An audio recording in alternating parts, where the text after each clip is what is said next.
Well, welcome to We're Dying Here. I'm Jane Baker, and this is my co-host, Micah Sherman. Thank you so Micah. much for having me. Thanks for being my co-host, Micah.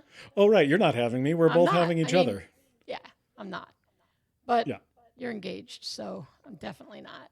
And Yeah, I don't think I'm we would elderly, have each so other. there's that. So, why are we doing this podcast? What are we all about? Well, what are we all about, Jane? This is a podcast about death and dying. Death and And dying. yeah, you were kind enough to invite me because you are deathly afraid of death. I am terribly afraid of dying and all things death related. And you, Micah, are quite the opposite. I am not too concerned about death. I was, as a young child, I rode, I did like BMX bicycling. I was that kid, Okay, but And okay. So you like, didn't think, hey, I could tumble off of this, break my neck, and die. never. Okay. Cliff jumping. Oh, Um, I never got into it like as a professional because I was like, well, I just wasn't passionate about it. But if someone was like, hey, go jump off that cliff you were doing it. into the lake, I will definitely do that. I would sit down and pee my pants and say, I don't think so, not today. I don't want to die. I hear it. That's respectable. Okay, so like we're different, and that's great. We're Yeah. bringing different things to the table. Absolutely. You are bringing a reckless approach to life, which I find despicable. Sure. And A complete disregard for mortality. Yeah, like a laissez-faire with life. And I would say, appropriately concerned and watching my step. And that's a fine way to be. But for me, it would cause me too much. I feel like it's a choice. I understand it's probably not a No, choice it's that not you a make. choice, Micah. It is not a choice. But I do. But I feel like the I humor could. in your thinking it might be. I feel like I could choose to be that, but like my alcoholic brain is like, I could go and pick up a drink and I'd be fine, and Right. I would not. I would just tumble off the cliff into the lake. Mm. But you weren't afraid of the cliff just a moment ago. Yeah, I am. Reckless might be a fair way to describe that, but I think now my hobbies are just a little bit more indoors, and so I'm just Well, not. everyone's are, but Yeah. I get it. So I was thinking when I was thinking about this, it was pre-COVID for sure, because my problems did not start with COVID. Mm. It was more of like when people started talking about what they were scared of, blah, blah, blah. With COVID, that was more like me saying, I felt like, welcome to my nightmare. I think germaphobes feel that way too. Are you a germaphobe? I am not.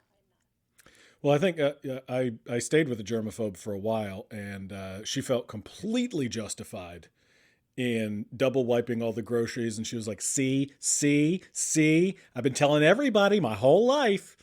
Oh my Which God. what What and was in that on the moment groceries? COVID's all over the groceries. Now it is, but was it when you were with this person? Oh yeah. My fiance and I went to go stay with her Oh, okay. for a few, what we thought would be maybe a week or two, ended up being 2 or 3 months. You got stuck in there. Yeah, we got stuck. Yeah. Yeah, that's interesting. I like to hear people who got stuck during COVID stories because they're always a nightmare. It's like I going to loved visit my mother and yeah.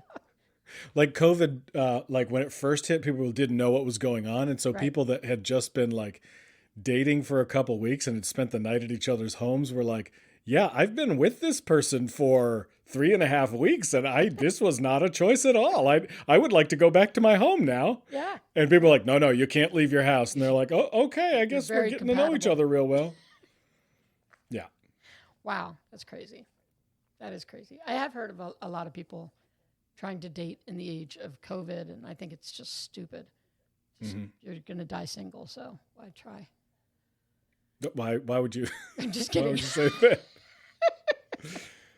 The conjunction COVID habitating popped into my Oh, head there, which I don't know if it's probably someone had probably said that about, but that's neither here nor there now because the moment's gone. yeah, but it was a good one to come back to because I liked it. Thank you. So, what I've been thinking is like, what are the things about death that bug me, and Yeah. and some of them, and what I think is, I've come up with a little outline. I'm going to run it past you and tell me what you think, and feel free to rename these segments to anything you want. Okay. Okay, great. So is this sort of a point counterpoint, or am I going to listen to you fret for a period of time and then give you my response to all that I have heard? Oh, dear. I don't know what would bother me more. So I'm going to try to figure that out. I All right. think maybe just discuss. Okay, Because some sure. of the things are just questions I'm going to ask you, All right. right? But we definitely have a section that's going to be the death of the week, Great. which could be renamed, well, that happened. I don't know, something. But like a way that someone dies that I can't imagine wanting, or I would feel embarrassed posthumously if I were to die in that fashion. So that's a death of the week. I also have a no bit of the week, which could be, something I thought was really rude or nice or kind. I have a very sweet one tonight. And then a personal question. It's going to hit you in the gut. It's going to gut you. All right, good. I don't know if you want to rename that to anything other than here's a personal question. Here's a personal question. Here's a personal question. How about gutted like a fish? Gutted like a fish. All right, I'll jot that down. And then, a practical question about death. Not personal, just a practical, factual thing. Okay. And I don't think you can leave any kind of podcast without a good quiz. Yeah, no, So you're right. it's all there. It's all there. I think for the listener who's interested in death, or perhaps, afraid. dare I say, preoccupied with... Terribly nervous. Yeah. This is going to hit all the hot points. This will tick all your boxes and All then of tickle them. all your fun bones. Yes, absolutely. Did I just say fun bones into a microphone? You did say it, and I don't know what it meant, but I'm smirking because I'm sure like it's something interesting. Or cute. It was like I don't know. it was like funny bones, but I was like, well, this is not really going to tickle your funny bone necessarily. You're just going to have fun with it. Yeah. So it'll tickle your fun bone. You could cry. I'm not going to stop anybody. Right. I can't. Even if I shouldn't. wanted to. Right. I mean, they're going to be I listening. don't have the ability to stop someone from crying if I'm not there to say, knock it off. Listen, even if you're in the same place as somebody, you physically can't stop them from crying. Push their tears in. You can push them right back in. I've tried. It does not With work. babies when they're coming out. If you're not ready, just push it right back in. So you're ready. So I'm ready to hit you. I'm hitting you right now, Micah. Hold on to your hiney because I have to tell you something that happened in November of 1872. Okay. All right. Henry Taylor. Did you know him? Well, there's a lot of Henry Taylors. Yeah, I wasn't alive. Right. I wasn't. No, I didn't know him. This Henry Is that the Taylor, right answer? Pardon? Is that the right answer? I didn't know I'll him? take it. Yeah. This particular Henry Taylor was a pallbearer at Kensal Green Cemetery in London. So Oh kind yeah, of I posh. definitely didn't know him. Yeah. Oh, good sir, I'm a pallbearer. Oh, that's not a British accent. I don't know I don't know what I was doing. Anyway, Was that a I think it a was job? Can you be a professional he was a pallbearer? professional pallbearer. Apparently, in 1872, that was the gig. I don't know why, but that was his job. All right. So during carrying out his duties, as they were, bearing the pall, he tripped over a stone and stumbled as he was carrying a coffin. The other pallbearers let go of the coffin, and it fell on top of Taylor, crushing him to death in front of all the mourners. The widow of the man in the coffin reportedly nearly went into hysterics. What the hell? All right, so there's a lot to break down here. Yes. First of all, what does it mean in 18 flabbity flap 72. to nearly go into hysterics because that was a medical condition, right? Yes, I am imagining it has to do with the vapors. I would not be surprised if there was a vibrator involved because we all know about treating hysteria back then. So I'm taking it.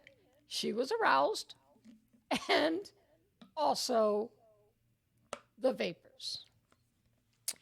Right. Okay. But I have so many problems with this. She is not even one of them.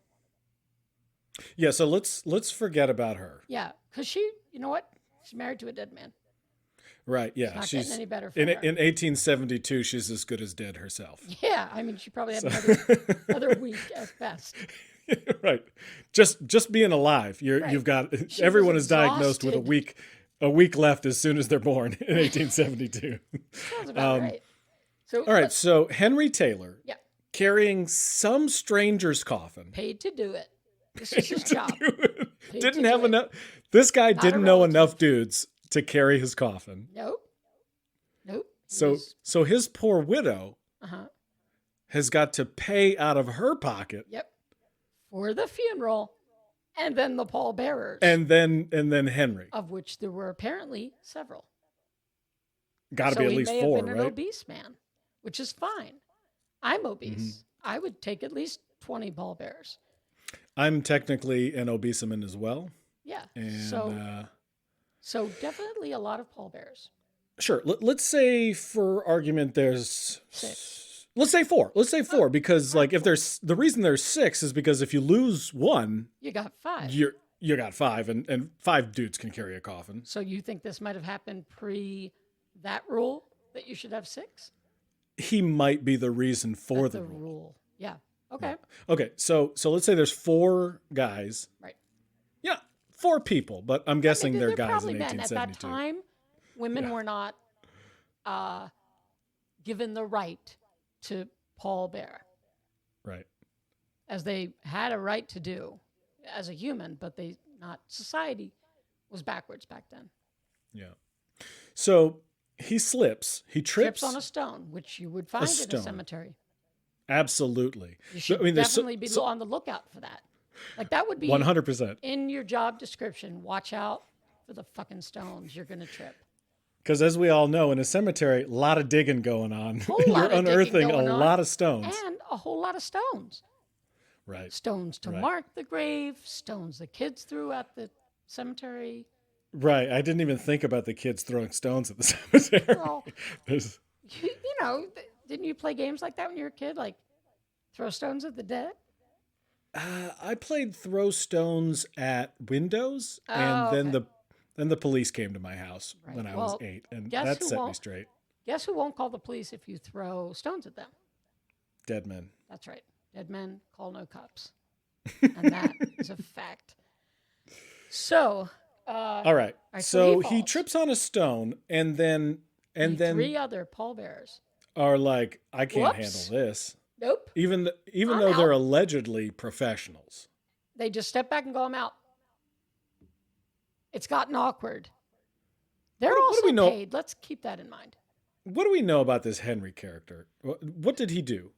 He was a pallbearer. Oh, I'm sorry. The fella who died. We know nothing. Nothing. So this could be a pine box, or it could be gold. Solid gold. Let's say it's solid gold. Let's. So these Grandpa 4 guys. Trump being these 4 guys are carrying a solid gold box, right, filled with a dead body, a very heavy dead body. A very heavy dead. Well, yes, all of it together is very heavy. Now I don't know what the rules of bearing pall is, but is it required that you carry the coffin on your shoulder? I believe that you carry it on the shoulder until you get to the actual grave, like at the outskirts of the grave. Then I think it's down at like waist level. I think that goes without saying. Is only for like military or something. I've never seen a normal human being do that. I've only seen that at like firemen's funerals, cop funerals, and military. The rest of us, we're waist high.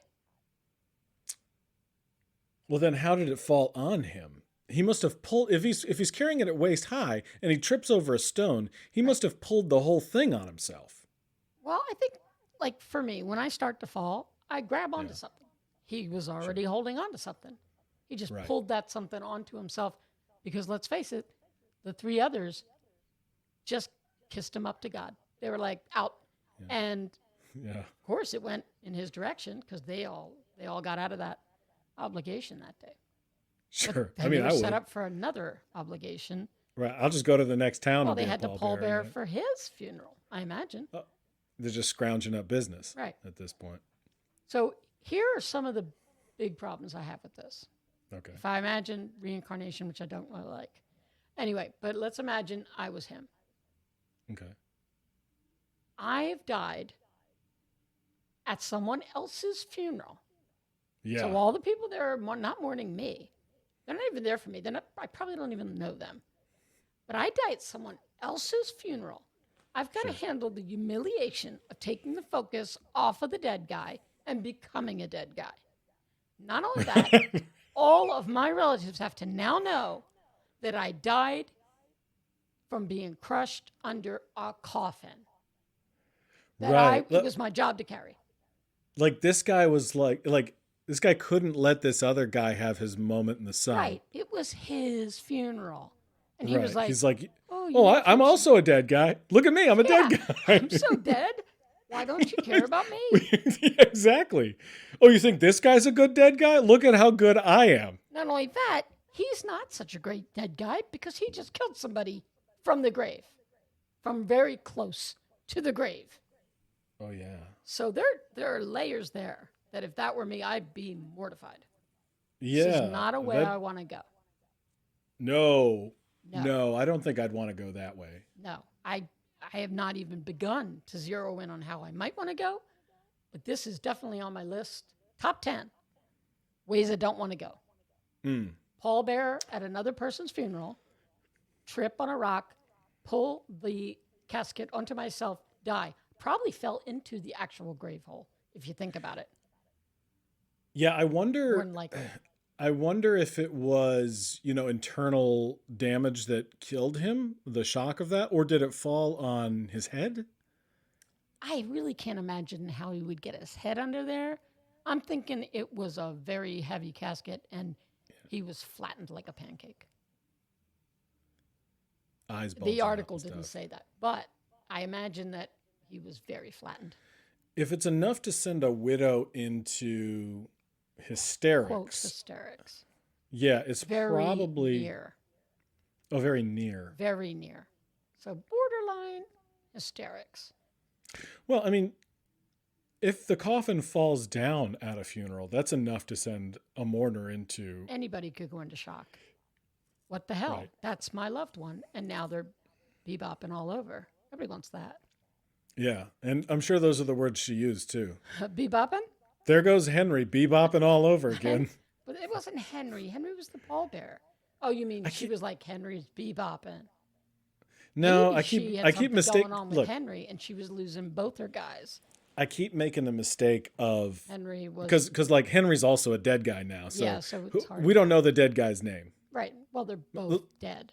Let's go Chuck. Chuck. That's Chuck. Yeah, that sounds like a name There goes you'd find there in goes Chuck jolly old bebopping England around. in 1877 or whatever. Yeah, Oh, Chuckles.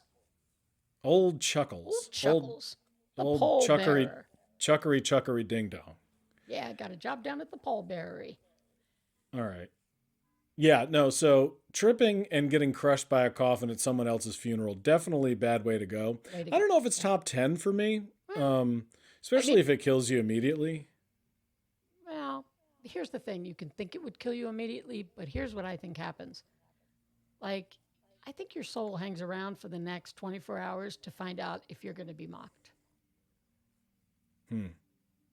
And that may just be more like of an right insight above? into my mind than I should have given at this point. But I definitely wonder if you just hang around a little bit to see if people are laughing at the way you died. So it's Or like you're in near aware hysterics. so you have consciousness and you're aware of yourself No, you're as a aware spirit. of other people's reaction to how you died. If you die like this, that would Do be you a still? question. I mean, there's so much to break down there. I don't know if we have time right now. Yeah, We probably should not. probably talk about that at another Yeah, episode. I'll put it on another. Yeah. Just remind Write me. it down on a sticky note. I have a lot of Post-it notes. I'll write it right on a Post-it note. How do you want me to word that? James. If you want to make it a brand name. Jane's thing, weird. Oh, I have a yeah, let's sticky note. just talk about After. 24-hour mockery. Right. Okay, got it. Yeah. 24-hour mockery. Yeah, that's for another episode. Yeah. Well, then that is my death of the week. That I feel bad for him. His name was Henry. He was loved by someone, probably. Yeah. And that's how he went out. Tell me what you think about this way to go out, because this was presented to me as a young man by a friend of mine who said, if I make it to like 75, 80, and my body starts breaking down, I'm just going to trip a bunch of acid and jump out of a plane with no parachute. So what do I think of that way of going? Yeah. For me or for your friend? For yourself. For me, no, but I would definitely like to see your friend do it. I would definitely watch that. Yeah, I thought it was like a pretty. I have other goals for if I make it to 70. Yeah. Like. Sure. Then jumping out of a plane with a parachute. Smoking again would be good. Sure. Maybe take up drinking or some other vice. Right. But not a lot of acid, that's for sure. One time I was in Atlantic City and I was down on the casino floor and I saw an old man, except he was dressed head to toe in fur. And he had on a giant cowboy hat and a giant belt buckle. And he was like a fur cowboy. And I was like, well, I definitely need to go and talk with this person because he was by himself. Right. Which also is why wasn't he surrounded? I mean, this guy was like 90. Wow. Yeah. So I walk up to him and I'm like, hey, how's your night going? Because he's by himself. Right. Basically, I'm like, I want to know what this guy's story is. But immediately as I walked up to him, I was like, oh, I know this guy's story. He was sweating profusely because of the furs, but also he had rocks of cocaine in his mustache. 90? He was pretty old. And I was like, so what I'm thinking happened there. You say rocks of cocaine in a mustache. I'm not a person who's ever seen anybody use cocaine. Okay. Are you saying like powdery dust? Or are you saying No. I'm saying chunks. Chunks. Cut with a razor like on TV. Yeah, so you know how they cut cocaine with a razor? Yeah. That's to prevent the chunking because like if you inhale a chunk into your nose, that's unpleasant. Okay, I'm going to take your word for it. You would want powder to go in your nose so it can coat the nasal membranes and get into your bloodstream. Butter, by the way. Some people feel differently. Clearly, this guy felt differently about his cocaine. He liked it in rock form. But he had clearly bought what I think was happening was this was an old man who was like, you know what? Maybe he got a diagnosis. And he was like, you know what? Forget it. Yep. What's the point of? I'm done. Maybe his wife of 50 years had already left him. Or of 70 years. Or 70 years or, and he was like, you know what? I'm going to go to Atlantic City. I'm going to find a bunch of cocaine, maybe meet a bunch of women and give them a bunch of money. And I honestly think I may have been one of the last people to ever talk to him. Really? Yeah. Did he expire on location or do you just guess that? Honestly, after talking to him for a few sentences, I was like, oh, this is actually really a bummer. This is tough. This wasn't as fun as you thought it was going to be. No. But when you're a young man, you want all different kinds of experiences. So you're like, well, let me go up and talk to that old man. Because like you can't do you can't do cocaine like that routinely as a human man and live to 90. So That has to be a choice that you've made.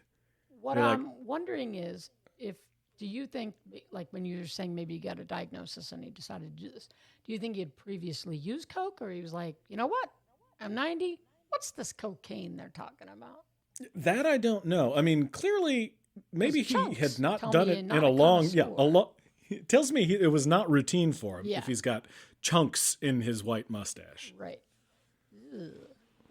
Yeah. Now, I don't know who's going to be listening to this, but I hope a bunch of children are not listening to this Well, because... if they are listening, that's a cautionary tale. Good. Fur and cocaine do not mix. Well, if you lived in the 70s, you might disagree. I did live in the 70s. I just don't recall it. I mean, Different circles, probably. yeah, I don't recall the cocaine and fur part. But Yeah. I definitely believe that it could be a combo. Definitely a combo. Yeah. Well. I'm going to move right on. Moving right on to our obituary of the week. Great. All right. So this was written by Emily DeBrea Phillips. And after I read, I'm going to read only parts of it because some of it, it's very long. And you know what? She had every right. You write as long an obituary as you want. So doesn't mean we're going to publish it. Well, it was you're welcome. published, Micah. That's terrific. And here's another fun fact. It was on the Today Show. It was on a myriad of places. It went viral many times. And only once legitimately, but I'll tell you about that in a moment. So here's this woman's. I wish I had met her because I like the way she sounds, even from the after place. The good place, probably. We got to figure out a word for that. Yeah, the not the upside down. I don't like that idea, but maybe the next floor. Who knows? Anyway, the next floor. That's the nice. next floor. That's a good one. All right. So these are her words. Emily DeBrea Phillips. It pains me to admit it, but apparently I have passed away. Everyone told me it would happen one day, but that's simply not something I wanted to hear, much less experience. Once again, I didn't get things my way. That's been the story of my life all my life. And while on the subject, the story of my life, on February 9th, 1946, my parents and older sisters celebrated my birth, and I was introduced to all as Emily DeBrea Fisher, the daughter of Clyde and Mary Fisher from Hazelwood. I can't believe that happened in the first half of the century, but there are records on file in the courthouse which can corroborate this claim. Just 2 years later, when another girl was born, I became known as the middle sister of the infamous 3 Fisher girls, and the world was changed forever. I love that. There's just no need for humility because it changed the world. I mean, honestly, that's true about every single birth. So that's a line that feels unnecessary. That the world changed? Yeah. I don't know. After reading this, I got a feel for like maybe the world definitely changed. I mean, maybe the world changes every time somebody's born, but it doesn't always change for the better. I think it changed for the better with this one. Okay. This young lady. So, as a child, I walked to the old Hazelwood Elementary School where teachers like Mrs. McCracken, Mrs. Davis, and Mrs. Woody planted the seed. Mrs. Woody, right? Planted the seed that eventually led to me becoming a teacher. You say Woody planted the seed? Mrs. Moody. Oh, I'm sorry, Moody. I thought you said Woody. No, Woody. Mrs. Moody. Oh. Planted the seed that eventually led to me becoming a teacher. I proudly started my teaching career at that same elementary school. Now that's loyalty. In 1968. And from there I went on to teach young children in the neighboring states of Virginia, Georgia, as well as Florida, where I retired after 25 years. So many things in my life seemed of little significance at the time they happened, but then took on a greater importance as I got older.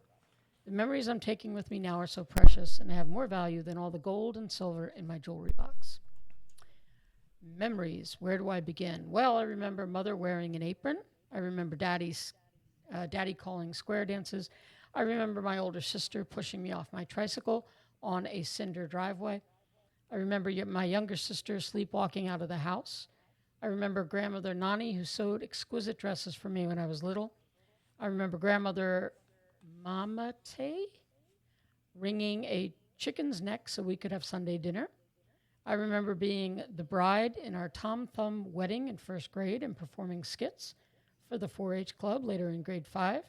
I remember cutting small rosebuds still wet with dew to wear to school on spring mornings. And I remember the smell of newly mowed grass. I remember the thrill of leading our high school band down King Street in New Orleans for Mardi Gras. She was the head majorette. I remember representing in Waynesville in the Miss North Carolina pageant. And yes, I twirled my baton to the tune of Dixie. It could have been no other way.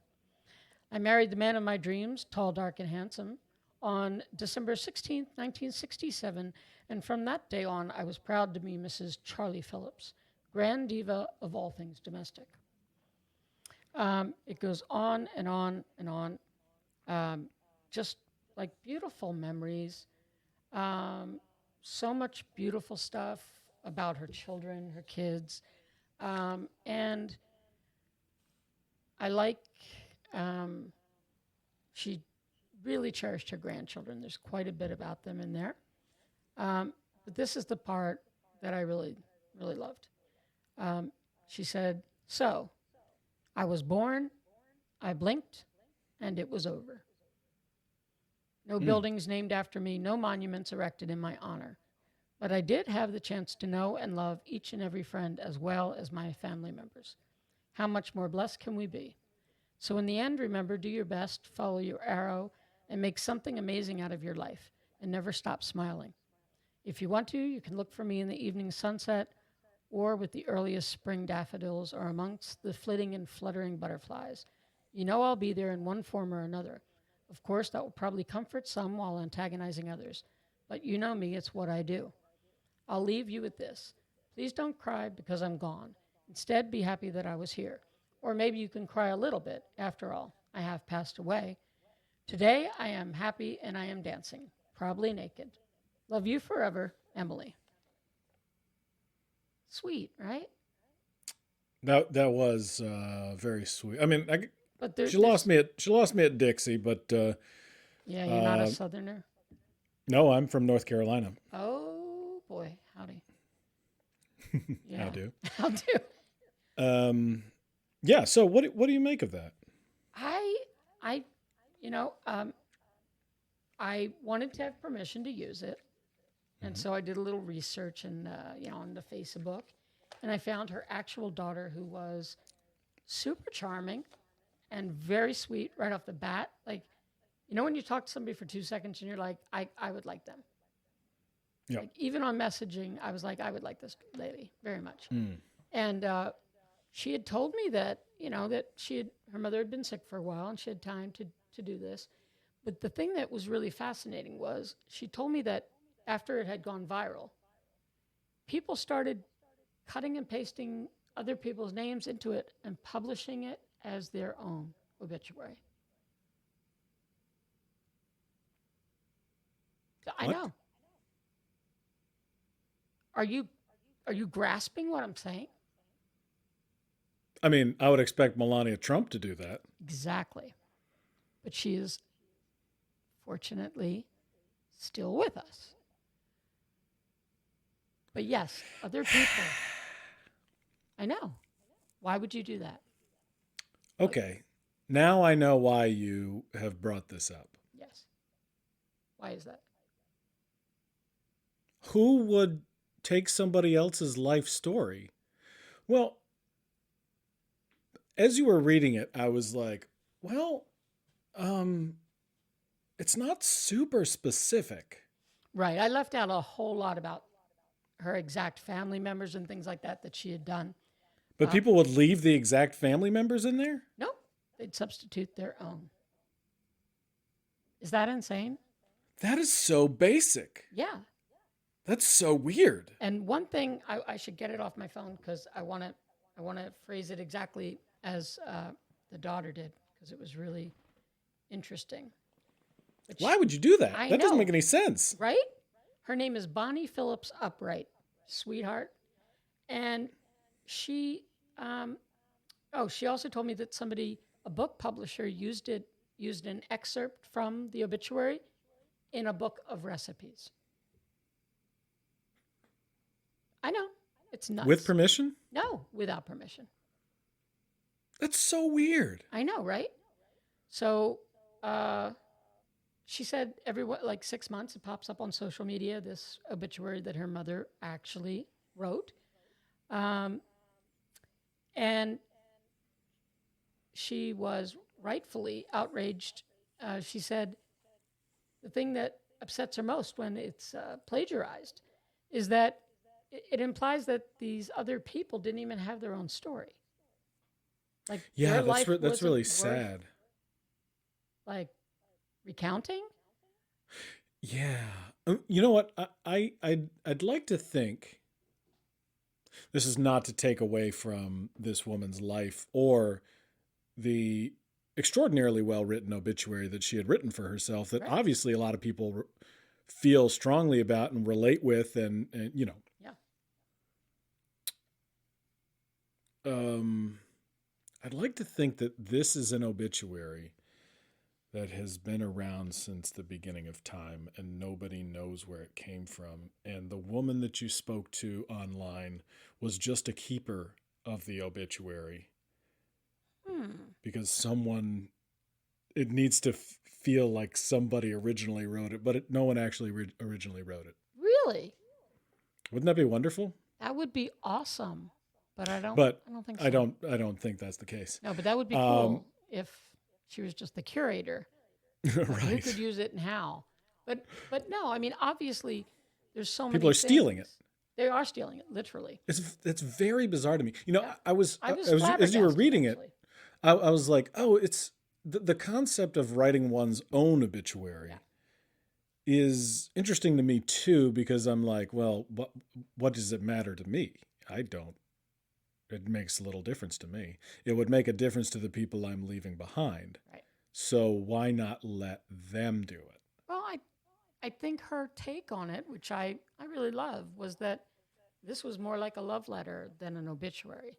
Yeah, a love letter to being alive, to my life family. and love and Everybody husband I've and loved and her children. She just adored her grandchildren. And, that's the way to do it. It's like, yeah, it's really special. better than was born on this date, went here to this school on that date, got an award, got this, that, the other thing. It's more like you could feel from just reading this. You should read the whole thing to just feel like I think that a lot of people miss her every day. And I don't think everybody gets that. I don't think everybody gets to. Well, clearly missed not, because every day. people are stealing her obituary. Exactly, right? But Maybe it might be interesting to try to get in touch with someone the plagiarizers. who has plagiarized I would love to this find and out what they were ask thinking. why. Were they tired? Did they think their loved one lived a rather dull life? That was You're not easily super surpassed by confident another about person's. your own writing ability. Yeah, or maybe you were just like, you know what? I don't have a lot of time. This is here. Or did you think that Nobody would notice. there's only like 6 obituary templates that you can choose from? Right. Actually, there are obituary templates. When you go to a funeral home for arrangements, they will give you a template, but it's not who did you love and whether or not you're naked when you're dancing. It's born here, died here, of whatever, and married to, survived by, but nothing with heart or feeling or that ever paints a picture of a person. That's not in the template. You have to actually put in the work. Right. And that's what I think the plagiarizers were not up to, doing the work. Right. You got to do work when it comes to death. This I am convinced of. And to memorialize someone's life, your own or a loved one, a mother, That's sort of like, if you're not going to put the work in for anything in your life, maybe this is maybe this is the one time you should just give it a go. The one time. The daughter also take a sick day. Yeah, maybe even a personal bereavement day. Brew a pot of coffee. Get jacked up. And just settle in. Yeah. Settle in and try to remember stuff. Like maybe some small special moment. Yeah. Or copy someone else's. Right. Or copy someone else's thoughtful, really well, beautifully written work. Reflective. Yeah. I mean, you pick a lane. So it's one of those two. But the daughter also mentioned that the one that upset her the most was somebody had copied this obituary and changed the names and dates. For someone who was 102 years old when they died. And her opinion on that was the same as my opinion. Like, they lived for 102 years and you couldn't find 20 minutes? Like, they gave you a lot of time. Yeah. I'm imagining the last 3 years, not running any marathons. No, they were holding out specifically so you could do this. They were holding out to see what you would write. And they saw it and it killed them. That's what I think happened. I have not heard this story. What? So you spoke with the woman's daughter. What was her take? What did she think? And how many times has this happened? She said about 14 that she knows of. Oh my goodness. I know, published in newspapers. Like at this point, if you work at any newspaper and that obituary comes by, aren't you going to be like, hey, wait, this is not new. This is not a new one.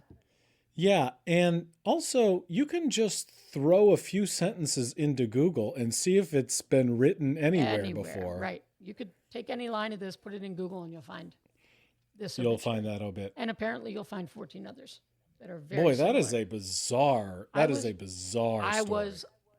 I was shaken to my core. That's an exaggeration. But I was really thrown.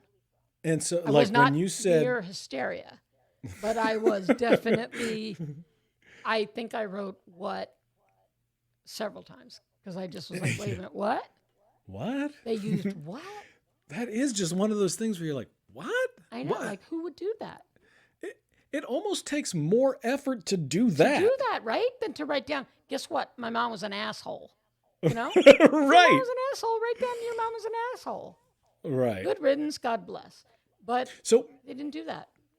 So initially, this obituary went viral because when you said it's only legitimately gone viral once, I was like, I don't know what that means. Yes, legitimately so once. Initially, it went viral. So that's how all these people heard of it. Oh, yes. And then they basically TikToked themselves. Yeah. Doing this obituary. This greatest hit. Yeah. And with then their deceased loved ones' names. Right. And did those obituaries go viral in and of themselves? A couple did on occasion. A couple. And Can so you believe it because it's just such a good piece of writing. Apparently, yes. And not only that, like I think this is essentially like a big part of like my obsession with death and dying is like, I guess, what are you leaving behind? Or will anybody remember you when you're gone? And like this woman went out of her way to write something that made it clear that people would care and remember. And she took the time to be thoughtful about it. And that is every aspect of life if you're thoughtful. But right. If you're going to copy somebody else's obituary, then I'm going to put you in my list of shitheads. And I don't know if I'm being unkind, but yeah, I would not go as far as calling them S-heads. S-heads. You're very proper. But it definitely puts sorrow into my heart. Right. That there was 14 people whose family was like, nah. I'm busy. Or did any of these people go to their family? That's what I'd want to know. Did any of these people go to their family and was like, remember that obituary that went viral? Can you plagiarize that, but for me? Wow, that's an interesting question. I'm going That's a to tough ask one, her. too. I will come Yeah. back to you with that. Uh, one of the stories she told me was that someone that used it, she contacted them and were like, "This is plagiarism.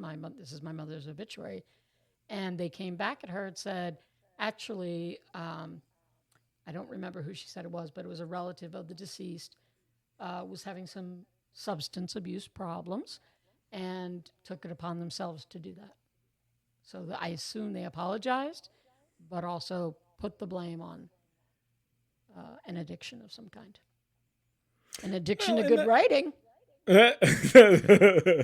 That'll definitely happen. An addiction to sentiment and heart. Yeah. I mean, people that are addicted will do some confusing things. Yeah. So I would love to know the breakdown of reasons that people did it, who did it.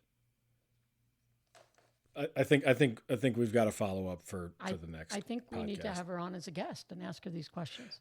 I would adore that. Okay. I would absolutely adore that. I'm going to set it up. Yeah. So I just wrote it on my sticky, gluey note. You can call it a Post-it. No, I'm not going to anymore because you Post-it note shamed me. Oh, I mean, whatever. Post-it is what are those called? Like Stickies? Coke and Kleenex. Oh yeah, it's more like a brand or like it's a. What is it when a brand name becomes the word you use for the product? Yeah, Like I mean, I when you want to say I use want the word sneak- ubiquitous, but I think that's that's a not what great word, and you should use it at least 4 more times. All right, I'll see what I can do for the rest of the I cast. appreciate it because I'd like to hear that word. Well, by the time this cast is done, ubiquitous will be ubiquitous. You're probably right. One more. I'll do it when you least expect it. I hope so. I want to least expect something. All right. All right. So Ubiquitous. I kind of saw it coming out of the corner of my eye. I was like, is he prepping to say it? He said it. All right. Moving on to, I'm thinking that each one of these could be their own podcast. Not sure. We have a Getting Personal. All right. Getting Personal. All right, Micah, here's your question. Yes. And feel free to hit me with any personal question next time. Okay. How do you feel about an afterlife? Mm-hmm. And, well, part A is, do you think there is one? Part B is, can you think of any possible afterlife that you would find unacceptable? If you had your druthers. All right. So I'm going to answer the first question honestly with where I'm at right now in my own spiritual progress. Journey? Is it a journey? Yeah, it's not. I mean, it's not really like I'm not on some kind of spiritual odyssey. I'm not searching for anything. It's just your spiritual location at this time. Exactly. It's where I happen to be. Right. So there was, as a child, I believed in heaven and hell, but just because I had a limited understanding of a lot of things. Believed in God, but then as I got older, I was like, oh, that doesn't make any sense. Became an atheist. But then I started seeing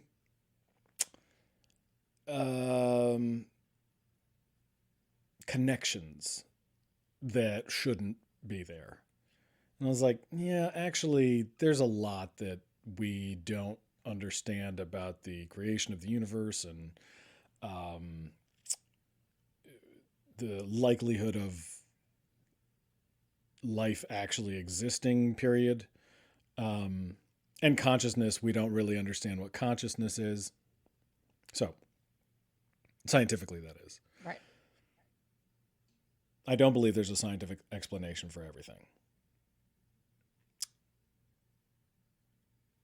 I also should say that as technology and science progresses, we will become closer and closer to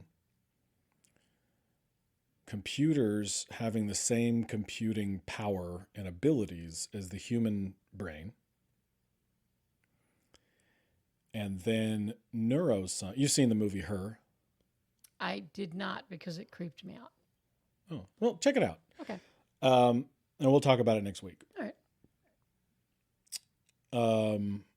So also, it's possible at some point in our lifetime that computing power will, or neuroscience will get to the point where conceivably, I don't know if this will go well, but maybe it could. And let's just say for the sake of argument, it could. We could download our consciousness onto a hard drive, or let's say up into the cloud. Yeah. Because that's like heaven. Right. So, have you seen the Black Mirror episode that is just like that? I've seen Black Mirror in the past, but I don't recall if I've seen that one or not. The one on Netflix? Yep. I'm going to tell you the exact episode in just all right, sounds good. a moment. So let's take that idea of, let's say I have uploaded my consciousness, right? Like a backup. Does that make sense? Absolutely. Like you do with a hard drive backup. Yep. I've uploaded my consciousness as it is right now, like right before I die. Right. Into the cloud, right? Right. And then I exist up there as my own file. Right. And then right before you die, you do the same. Right. Right. So we're existing without our bodies up there. Right. As this different kind of consciousness that doesn't have a body. And, every once in a while we could download our consciousness into a robot body and run around the world, run around the earth or whatever, and have the same experiences we had before. But our experiences could be unlimited in the cloud. And if we are both in the cloud, it's possible for me to know exactly what it's like to be you and all of your experiences. And you know exactly what it's like to be me and all of my experiences. So it's almost as if, now let's take this away from, that's just a concept, right? Let's take this away from bits and bytes. Okay. And let's look at it as our creator or creators. Let's say the universe was created by this intelligence that we don't understand. It exists in 6 dimensions, or it's able to traverse the multiverse, and it's impossible for us to have any concept of what that's like because we're earthbound and we exist in our brains. And the only way for us to understand different dimensions is through mathematics. So there's no way for us to sense it, right? We don't have the hardware to make that happen. Right. We can understand the software, and we understand the software more and more. But let's say consciousness, and the consciousness of a dog or a plant or any type of consciousness that has like a, what's that? A response loop, right? It responds to its environment and can manipulate its environment, right. Whatever. We understand. We're aware of ourselves, or we're aware of something. When you die, you just become like your consciousness it doesn't exist in your body, and it becomes a part of the one consciousness of the universe. The one consciousness exists, and you can tap into it a little bit when you're meditating or using hallucinogens, or when you have like a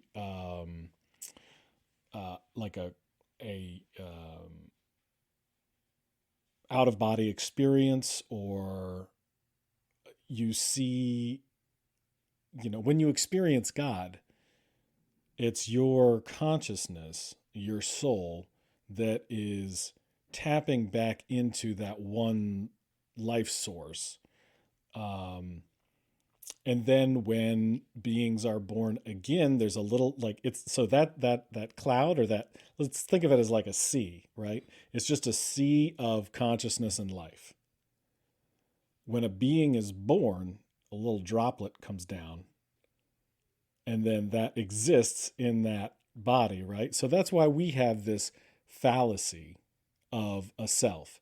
Like, I'm different from you and you're different from me. We're two different beings. Now, in the physical world, we can see that. Like, it's plain as day. Because your But beard is fuller than mine.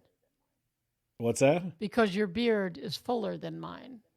That's how I Right, can right. tell. That's that the different, only thing that separates us. as far as I can tell.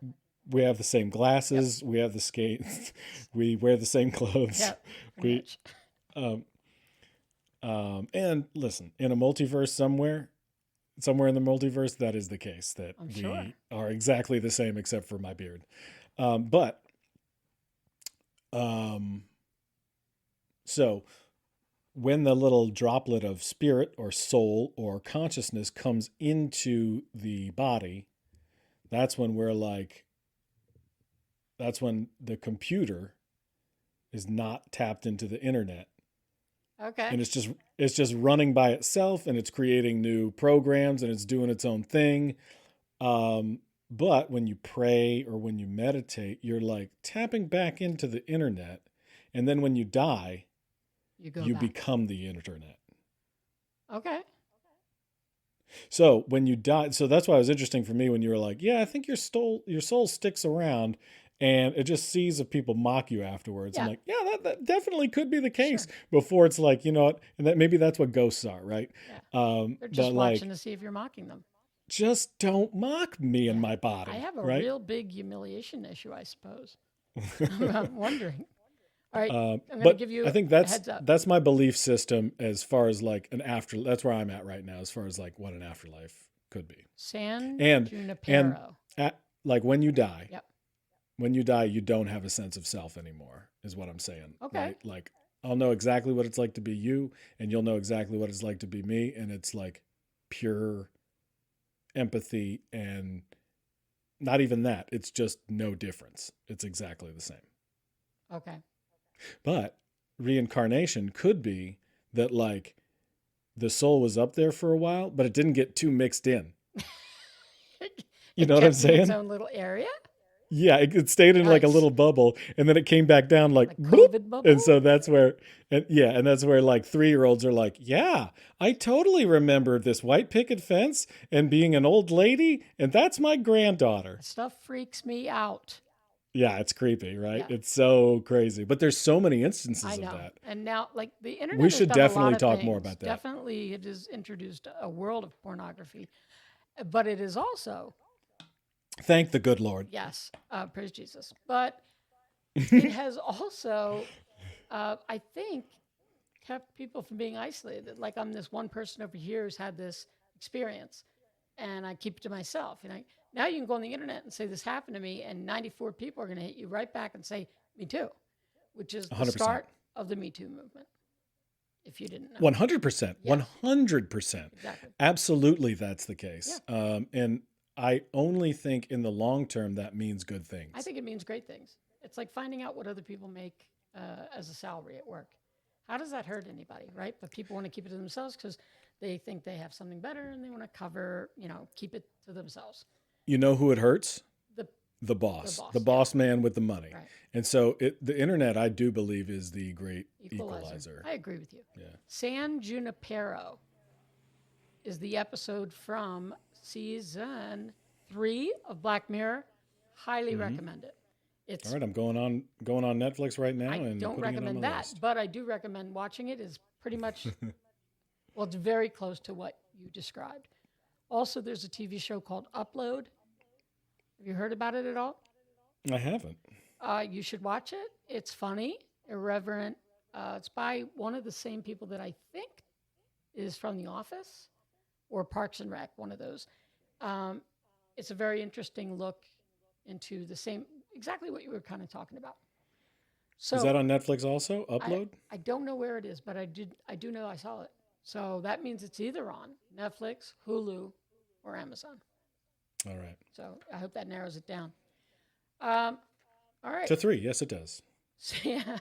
Thank God for the search function. Can you imagine if right now I had to take like 40 minutes to go through each and like go to the library, and it's so efficient now. It's very efficient. It's an encyclopedia in your pocket. It's more than that. It's a beautiful thing. It's a wonderful but also like our consciousness is becoming more and more connected online, and our intelligence, Yeah. right? So like I know very little in my brain, But I could know but a whole lot if you give me 2 minutes. exactly. Yeah. And then we can talk about Yeah. I can spew such smartness. it. But now, but you neglected to hit the other part of my question, which was, is there any kind of an afterlife that you've heard of, speculation about, that you find unacceptable? um Like you'd say, no, thank you. I mean, just the concept of heaven and hell, Um, they don't really make sense to me because, like, I guess you could have like pure ecstasy, but like ecstasy has to be compared to something else. right. So that idea of like, does it just keep getting exponentially better and So your better and head better? I mean, pops off. that would make somebody insane. Right. Um, and conversely, like, I think after a while, like you get burnt alive, sure, It's but then I've often thought like that, like, when they say, like, well, I grew up Catholic, so it was like, literally fire and brimstone. right, And all I could think was, all right, so maybe for the first month, I'm in a lot of pain. right, But after that, do I care anymore? yeah. Because does it hurt anymore? Or is it So fun anymore? but I certainly believe in hell on earth. Sure, we're living in it. And what's that? I said I'm living in it. I mean, we're surrounded by morons who are going to vote for someone I deeply, deeply don't understand or respect. Right. Yeah. They're going for Ralph Nader again. You got it. So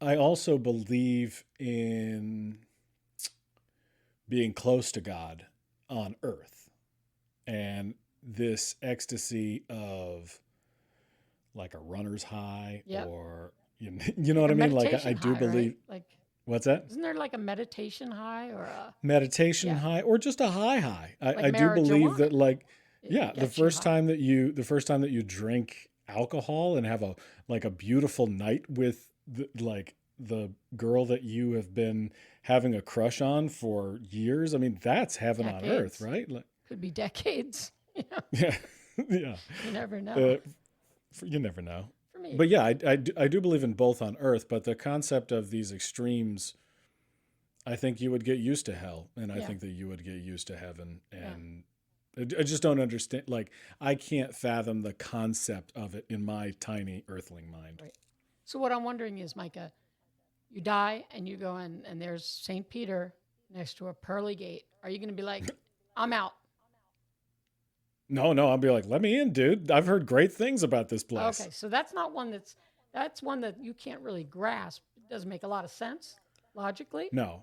But if I died, I followed a white light, and this dude with a tablet was Sure, he there. gets a tab like a Samsung, Yeah, probably not a like an Samsung. iPad. Yeah, probably an Okay, iPad. they can And afford he's it. like, what's that? I said they can afford it. Without a doubt. Without a Probably a doubt. big one too. Yeah, in hell they're working with a Nexus. Yeah, Um, or a Newton. yeah, with a cover. Um, so, yeah, I mean, like if I died and showed up there, I'd be like, can I be here? This is probably the best place. And if he's like, no, you should have gone to church every Sunday, then I'll be like, well, I guess I'll just go to hell. Fuck me then. Yeah, I'm up a creek. Yeah. Right. Oh boy. But that's not okay. So that's not a situation that you could find yourself in the afterlife where you'd be like, this isn't going to cut it for me. You'd I'm be just willing not to concerned. try out heaven. I definitely try out Yeah, all heaven for right, sure. cool. I'm just not like as a human being right now, I'm not concerned about that. Okay, all right. Yeah. You? Trying out heaven? Yeah. Are you concerned that like you're going to die and then it'll be St. Peter and you're like, "Oh man." No, because none of that makes any sense to me. Like, Okay, why would cool. you make people have free will, have a wonderful life, and then tell them they were wrong? Like, That doesn't make any sense. I wouldn't have any respect for anybody at the gate telling me that. Mm-hmm. And I would Yeah, I be mean, a I little also, miffed. I might pull a Karen on somebody doing that. yeah, and I also think, I mean, like, I think religions serve a great purpose in societies, and Keeping people in line. without a doubt, Yeah. And also to give people hope and to give people a metaphor and to give people structure in their lives and discipline. I think religion can be a wonderful, wonderful thing. But I do believe that most religions, let's just talk about Catholicism. All right. That's been around for 2,000 years and it has gone through many changes. And its primary purpose is to continue its own existence, Propagate the church, yep. And to, for better or for worse, control its constituency or congregation or whatever you want to call it. Yeah. So to like just know that there's a history of the book that you're reading. Oh, sure. Know that there has been many versions written. Yeah. And if you want to believe that the one that you have is the absolute truth, you're more than welcome to. The one right one. But, the one right one. The one correct one. And it's like, oh, so you think everyone before this was wrong. Right. But somehow the one that we have right now is the right one. Right. We've perfected it now. In my own lifetime, when I was going through grade school, there was this thing called Vatican II, where the Pope and his peeps, which I believe is also the name of the band, Pope and the Peeps. The Pope and the Peeps? They all got together and they were like, hey, Limbo, what do you think? And the Pope and the Peeps were like, no, not anymore. Right. And so there was literally a day when your unbaptized baby that died went to limbo, and the next day, right to heaven. Right. Like, wouldn't that fucking suck? If you're that baby who dies, didn't get baptized, the day before, you go right to heaven. It's like when you're and I'm sure that, in a line and you finally get to the front, and then another checkout person opens a new aisle 4 over. I hate that. Listen, let's say you're in limbo and you've got, you've been having an 800-year relationship with this lady, right? Right. And then Vatican II happens and they just open the gates. Yeah. And then you're like, all right, we're going to heaven. But they're actually like, this woman that you've been chilling with for 800 years, not going. She's not welcome. Yeah. But you're going. A, I'd take it. B, but I'd be pissed. No, I'm kidding. Totally. But, I mean, it'll be a bummer. But then nothing's a bummer in heaven, so right. How do you reconcile that? Yeah. I find that the way that, I think that changed everything everything that I looked at in terms of Catholicism was very influenced by knowing that it could change on a dime like that. And that doesn't sound like truth to me. Like, I don't think the truth can change on a dime. Right. That there's this place called hell and then there's not. And there's a place called limbo and here's who goes to it and then there's not. And then like you can't use birth control and then you can. And then I mean, it's all like such whimsy that I don't buy most of it. I mean, I think it just goes to further my point that they're trying to propagate the church. Exactly. They have to.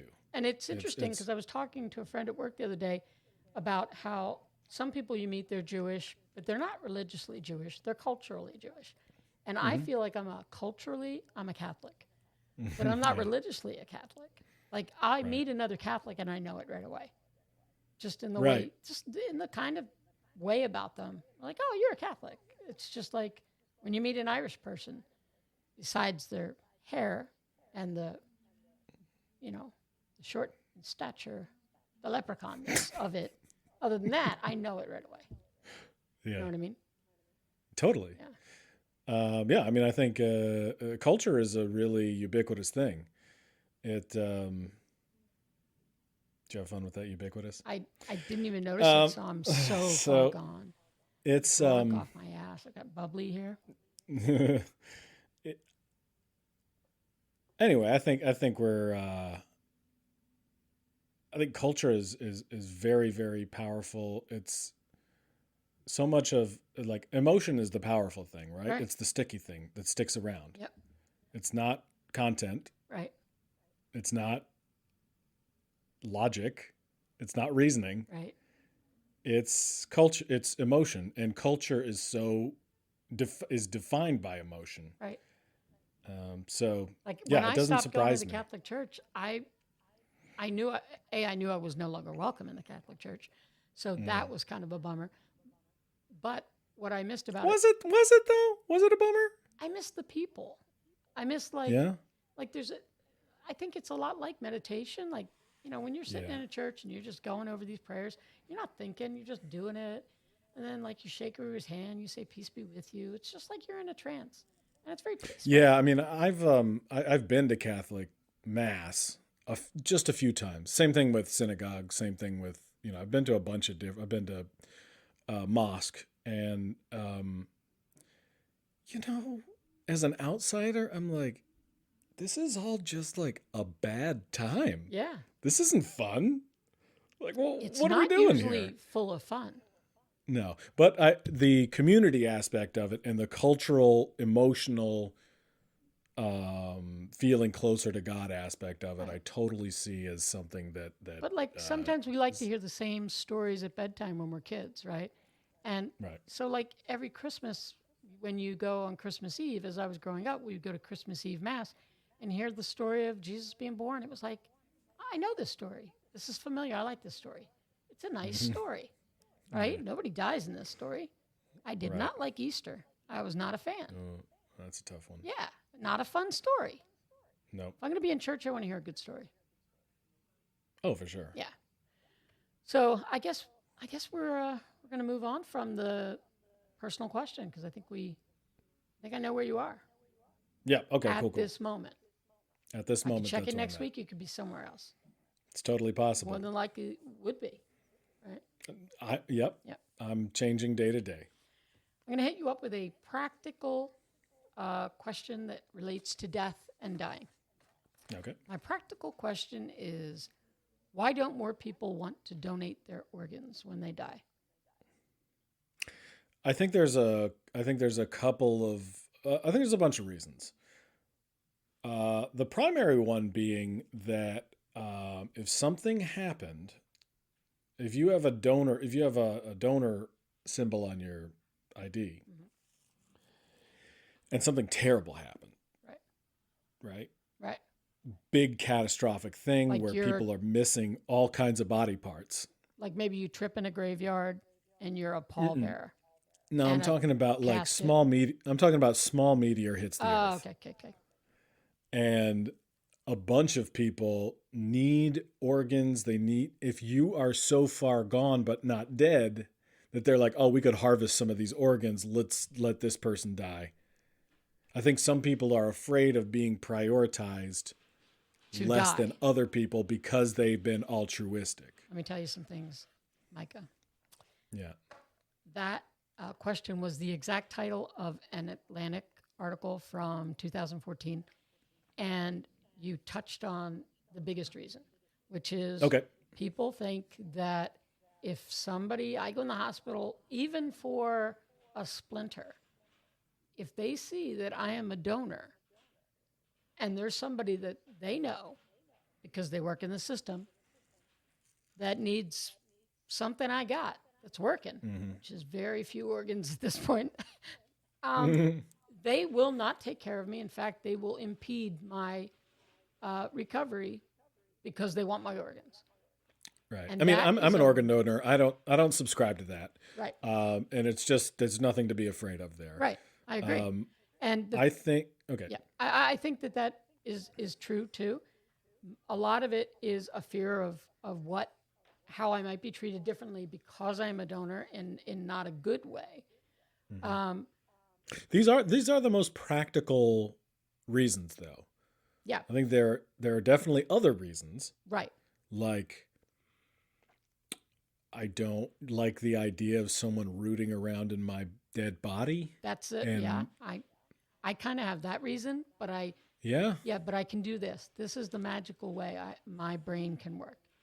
I can go and get my driver's license and I can sign organ donor and never think about it again. And in the back of my head, I know I signed it, but I don't really believe I'm ever going to die, so I don't have to worry about it. But the actual thinking about somebody rooting around and being like, hey, here's a liver. What's this, a kidney? I do not dig it. I do not dig it at all. So, I would say, it's best that you kill me before yeah. you ask again if I want to To donate. me, I take the opposite stance. The idea of somebody Swedish chefing my innards Yeah.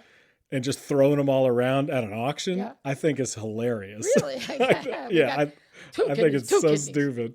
Well, I Yeah, work. but also I don't respect my body at all. So Mine's a temple. So I work with a doctor who's going to be on here as a guest. And I said to him, yeah, we heard that there was somebody who needed a kidney transplant. I don't think it was a friend of a friend of a friend or a patient of a doctor's friend. And I said, oh, that's sad.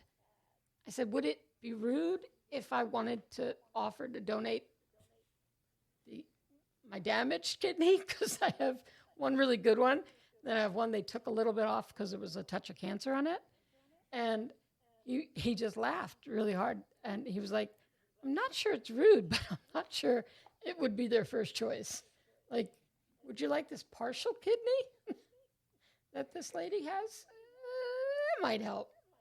mm-hmm. So it wasn't certain. But yeah, that's the other thing the article said too was that there was a lack of, first of all, there's the mistrust in the doctors and the medical system.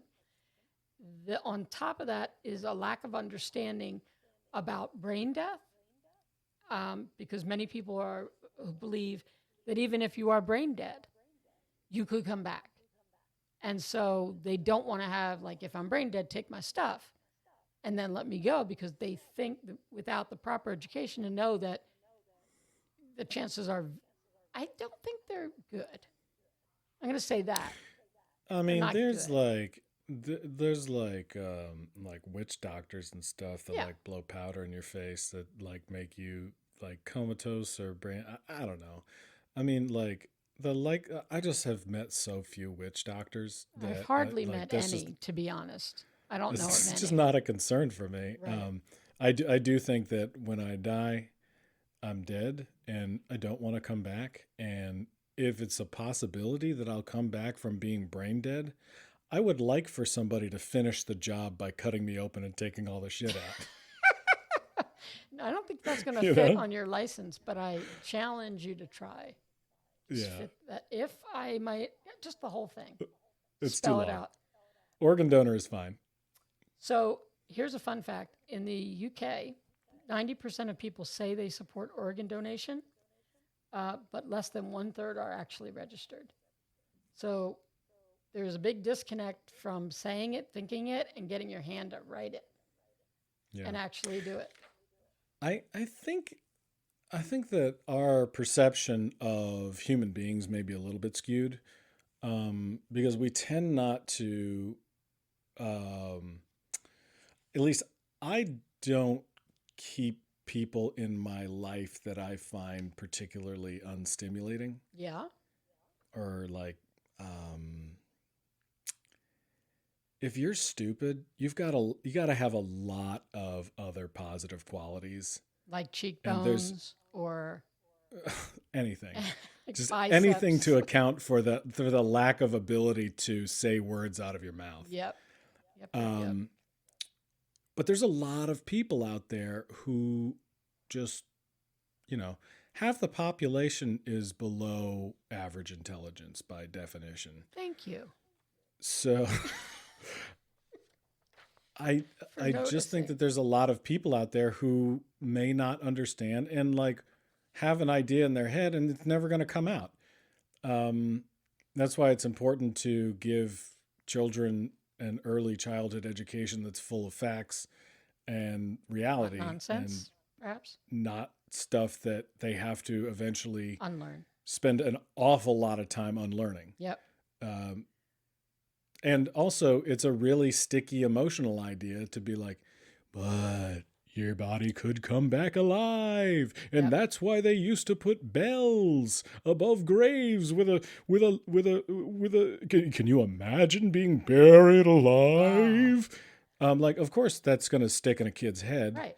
It scares. And that there's a lot of idea it scares me so much that sometimes I wish somebody would just kill me so I can't be buried alive. But then again, that doesn't sound right. You mean like drowning in sand? Or No, I don't want that either. But just like, you mean if you're like getting concrete about, poured all over let's say you? somebody wants to murder me for numerous reasons, I'm sure. Yeah. And their thought was, I'm going to bury her alive. I'd rather you shot me. If you could just be that considerate. Oh, for sure. Yeah, that's absolutely. Yeah, I would take a firing squad over a hanging. I would take firing squad. I would take firing squad over most things. Yeah, I mean, it's fast, it's efficient. It's great. Yeah. So really, You there's get a cigarette? Yeah, and you get to smoke again. There are two big parts, and I think we touched on the one of them about the organ donation, which is the misinformation, not really understanding the process and what's involved. The other big thing, which the article touched on, I thought was really cool because it's kind of what this podcast is all about, is that people first have to accept that they may be dead. And the idea is, what should we do with your body if you are dead?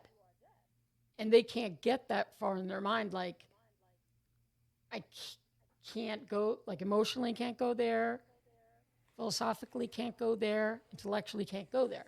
So how can I talk about that thing you want to talk about, which is after that thing I cannot talk about?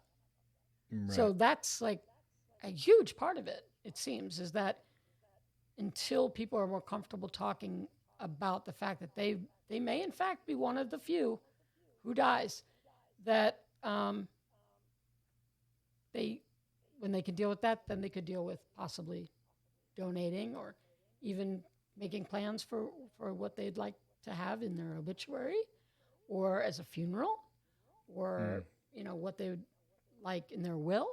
Like, you've got to be able to at least conceptualize not being here to plan for that. Yeah, like I don't have life insurance because I'm like, well, why would I pay for something that's never going to happen? Right. I definitely don't think of myself as someone who's going to die. No. And why would I don't you, think of myself strapping. Like you're a strapping young man. Well, I'm not gonna, and I'm also like, well, I know I have people that I would leave behind if I were to die, but that's not going to happen. Right. So, but I get it. Yeah. I totally get not wanting to talk about it. Yeah. But it's also a fun conceptual thing to talk about. I think there's just so many different aspects of it, and there's so many unknowns that we could just talk. We plan to talk for 45 minutes, and we're pushing an hour and a half. Are we really? Yeah. God, I've got a fat mouth. I gotta shut it. Fat mouth. Fat mouth. You never hear that? I got a fat mouth. Show you a fat mouth.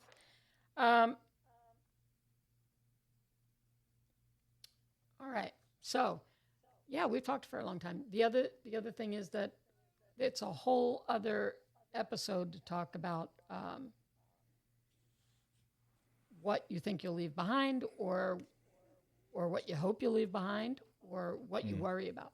Like, I have major worries about everything, but mostly, what would my kids be okay? What would they do? Right. Would they be, damaged in any way? Probably happier than they've ever been. But, would they be all right? Just stuff like that. Yeah. But anyway, we're getting ready to close this up. We're going to close it up. Right. You know what we're going to close it up with? Yeah, let's go to Quiz Town. It's going to be a quiz. You ready for some really cool quiz music? Yep. Hold on. That's not quiz music. But that is what you'll hear if you get it wrong. This is quiz music. It's jazzy, right? That is pretty fun. All right, Mike, question number 1, and I hope you're keeping score. Do more people die a year from a fall on or from a ladder or scaffolding or from all space transports, including airplanes, or from accidental firearms discharges? All right. So the question is, do people accidentally get shot or shoot themselves? Well, all of these things happen, Micah. Do they Which die happens in most? airline, like any kind of airborne? Anything off the ground in a air thing is one of the or options. falls. Or people falling from ladders or scaffolding. Got to go ladders and scaffolding. I wish I had a sound. Hold on. That's the gates of heaven, Micah. That really is encouraging to hear. Yeah, you got it right. Because, I think you hear a lot about gun violence in the United States, and I do think that a lot of gun owners are safe and know how to use their firearms properly. Sure. And also, airplane catastrophes are very, very rare. Very rare. But you know what? They're very spectacular, and therefore they get our attention. They're spectacle.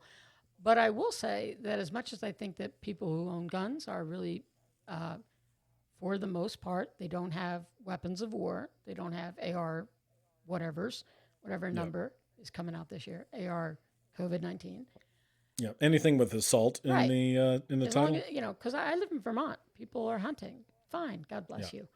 But if you need a weapon of mass destruction in your hands, then you've got an issue. And I don't know what it is, but I don't like it. I could tell you a few issues, but I don't think we have time. Yeah, I'm sure there's a couple. All right, question number 2. Are you keeping score? I think there's one glaringly small one. Yes, very tiny. Microaggression is what that is. Are you ready for question number 2? What is your score so far? You got 1 for 1. Okay. All right. Which of the following is not one of the 5 causes of death in high-income countries? Okay. Is it stroke? Is it lung cancer? Or is it HIV/AIDS? Top 5? Which of the following is not one of the top 5 causes of death in high-income countries? HIV/AIDS, all the way. You are correct, sir. You are absolutely correct. Apparently, if you're rich, you do not die from it. And that's what Magic Johnson is HIV negative. Is he really? Yeah, he is. I don't know if he's eradicated the virus from his body, but it is not detectable. That is incredible. At least that's what I have read. I don't know if that's the case now. I'd like you to back that up with some good old-fashioned facts next week. Okay, next week. Are you okay? Question number 3, you could be 3 for 3 if you were to get this right. If you were not to get it right, you would not be 3 for 3. And 67 is a failing grade or a just passing? That is a just passing. All right. Our third question is, do hair and fingernails continue to grow after death? Yes or no? Yes, they do. Oh, this pains me. What? Shocker. They do not. It only looks that way because your skin is shriveling up. Something that actually just made me kind of like sick to my stomach thinking about. Yeah, that's pretty gross. Yeah. All right. So, boy. All right. And here's your last question. And I hope to God the spirits are with you. Oh, I could get a 75. You could get a 75, which is more than respectable. More than respectable in my history of grades. What is Balfour's test?